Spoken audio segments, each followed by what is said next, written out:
सामने खड़े आदमी को देखकर अहान गुस्से में नजर आने लगा।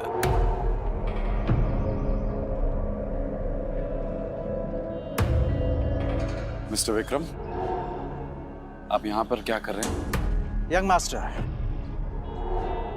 मैं आपको लेने के लिए आया हूं। देखिए, मैं आपके साथ बहस तो नहीं कर सकता। मैं भी आपके पिताजी का एक नौकर ही हूं। पर हाँ, उन्होंने जो काम बोला है वो तो मुझे करना ही होगा। सीधे पॉइंट पर आइए। पहेलियां बुझाना मुझे पसंद नहीं है। तो मैं आपसे ये कहने के लिए यहाँ आया हूँ कि आपके पिताजी आदित्य रायजादा ये चाहते हैं कि आप आकर उनका बिजनेस संभालें। वो इस एशिया का सबसे बड़ा एम्पायर आपको सौंपना चाहते हैं। और आपको लगा कि मैं उनकी बात मान लूंगा? मैं तो उनका नाजायज बेटा हूं। तो फिर ये सब मुझे क्यों देना चाह रहे हैं? फिर जब मेरी माँ बीमार थी और मैं उनके पास मदद मांगने गया था, वो तो मीटिंग में बिजी थे ना। और उसकी वजह से आज मेरी माँ इस दुनिया में नहीं रही, और इसके लिए मैं उन्हें कभी माफ नहीं करूंगा। तो बेहतर ये होगा कि आप चले जाइए। अहान के इस बात पर विक्रम ने एक लंबी सांस ली और फिर कहा, यंग मास्टर, आप तो जानते हैं आपके पिताजी कितने जिद्दी हैं। वो आपको वापस लाने के लिए किसी भी हद तक जा सकते हैं, किसी भी हद तक। उनके सामने कोई औकात नहीं रखता। वो जब चाहे, जिसे चाहे, जहां चाहे पल में मिट्टी में मिला सकते हैं। लेकिन हाँ,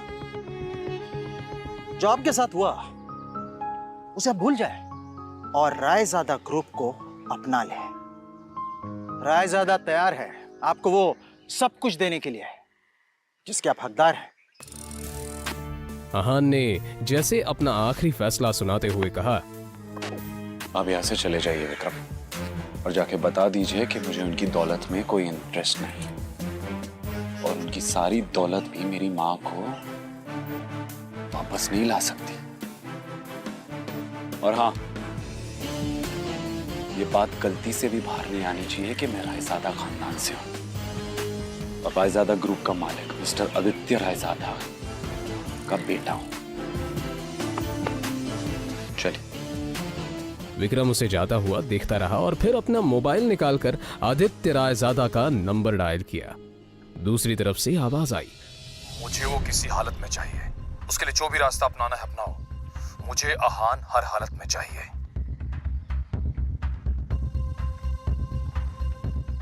यंग मास्टर, आपको आना ही होगा।